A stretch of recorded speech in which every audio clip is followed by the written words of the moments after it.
Hello again and welcome back to another one. And just in the last couple of hours, it's gone from an attempt to cancel Eminem and people talking about how they've never heard Eminem's music played in the cookout or barbecue. And although Eminem hit the 25 billion streams milestone on Spotify around the time this drama was going on, it was the IFPI that was just around the corner doing the Birdman hand rub to finish off the critics that were still holding on to anecdotes. I've got a hilarious example of this coming up later, and we also have more on Nas's thoughts on new rappers. And before we get to it, as always, if you enjoy content like this, hit the like button, subscribe if you're new, and find me on social media at ETLifestyle_web. So we'll ease into it with Nas's thoughts on today's rappers. And in an interview with Financial Times, this is what he had to say about today's rappers. I appreciate what's out there, but there's no one keeping me up at night.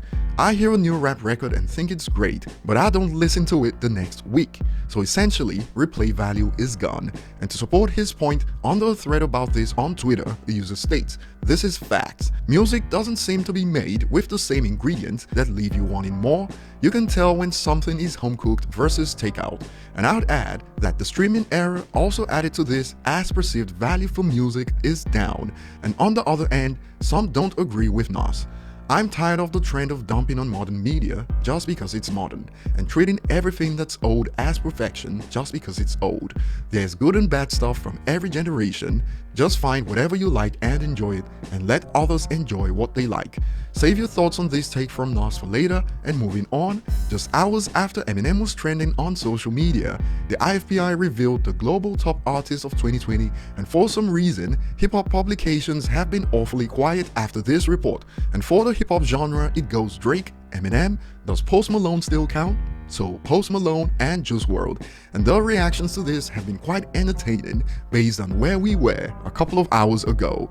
For instance, this is what we had to deal with just hours before the list dropped. I have never heard an Eminem track at a house party, barbecue, family reunion, or any other Black Associate event. And this got a lot of attention because this claim, obviously based on anecdotes, is stated with the aim of pushing forward the false narratives that we see all the time about Eminem, and many added to this like, if they are gonna label someone the GOAT, they have to be playable at the barbecue. And here's a good response: "Damn, so Black Thought is no longer goated," and laughing my bum off.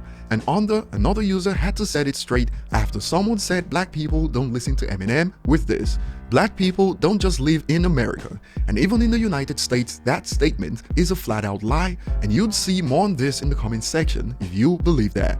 And as you can see from a report I covered on this channel, Eminem was indeed the most streamed international artist in Africa, hence why I had to drop this on Twitter to show the disconnection between what's believed on social media and actual reality.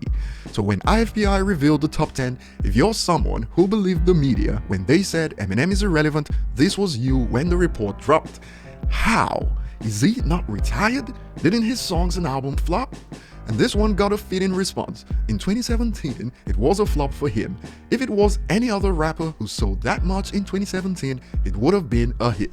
And what was considered Eminem flopping in 2017 was Eminem being the second best-selling rapper of the year despite releasing his album in December, hence why hip-hop publications stayed quiet back then when IFPI revealed the global numbers in 2018, since they were dissing revival sales in the United States as they thought the US was a synonym for the world.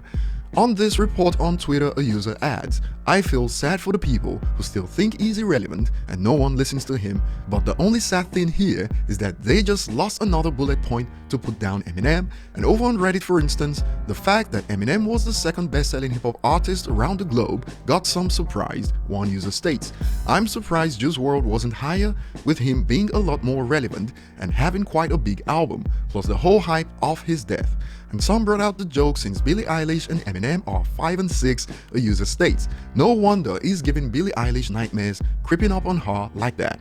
And some fans haven't forgotten the Ariana Grande drama and Justin Bieber drama back then, hence one states, "Really satisfying to see him higher than the Biebs. Remember when he posted that Eminem doesn't understand today's rap?" Another cool stats of this list, Eminem has tracks with 3 other artists on the list, and on this another adds, over the likes of pop artists like Ariana Grande and JB2, wow. And for those who missed it, Ariana Grande's fans started a trend to cancel Eminem when Music to Be Murdered By dropped because of the bars on Unaccommodating that referenced the Manchester incident. But fast forward to recent times, in the period of cancellation and criticism from people who set the standard using barbecues, Eminem hit 25 billion streams on Spotify, number 6 on IFPI's global artist list. Some had to be reminded that he's the most streamed US artist in Africa, and here's one to end it. I thought Gen Z was trying to cancel him. Well, best-selling artist of the century for a reason.